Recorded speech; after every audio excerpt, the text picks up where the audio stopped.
News Hub can reveal Sir Bill English was signed on to head a $500,000 review of Kāinga Ora through a couple of simple text messages with the Minister, weeks before Chris Bishop even got Cabinet sign-off for the review.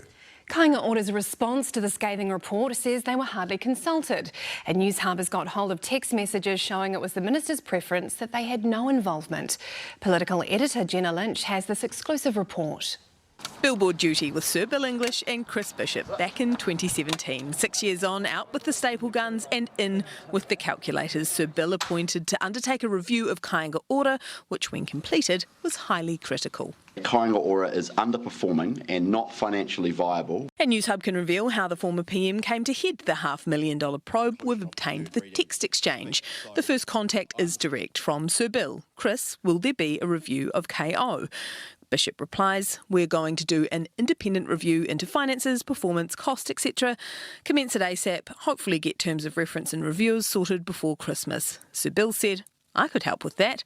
The response from Bishop, excellent. Let's do that. Did you follow proper process in appointing Bill English? Absolutely. The Let's Do This message was sent on the 29th of November. The review was only taken to the Cabinet 100-day Plan Committee to sign off 2 weeks later on December 13.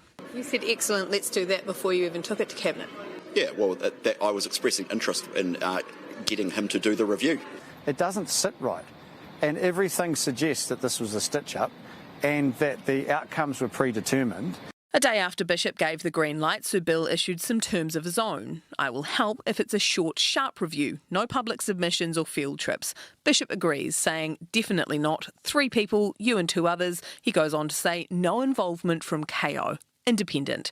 To reiterate, the Housing Minister saying there would be no involvement from Kāinga Ora in the review of Kāinga Ora. Did he advise Sir Bill English not to involve Kāinga Ora in the review? No, and they were involved in the review. He met with Kāinga Ora. How on earth can you review an organisation without actually talking to the organisation? He didn't want an extended period of consultation and roadshows around the country. They did, as part of the review, go and talk to a whole range of people, from developers, construction people. They talked to Kāinga Ora themselves extensively. Except in a letter to Sir Bill ahead of the release of his final report, the acting chair of Kāinga Ora's board said there was relatively limited engagement with our organisation, leading to some review conclusions appearing to be based on analysis informed by anecdotes. Well, that's their perspective, it's not mine.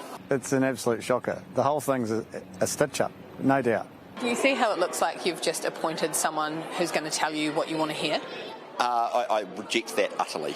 Sir Bill is a former Prime Minister. He's a former Minister of Finance, deeply experienced in the housing system. The report should be called Bill's Reckons. Kāinga Ora's letter to Sir Bill also took exception with a number of the report's findings, alleging there were many factual errors. Their list of errors is 3 pages long.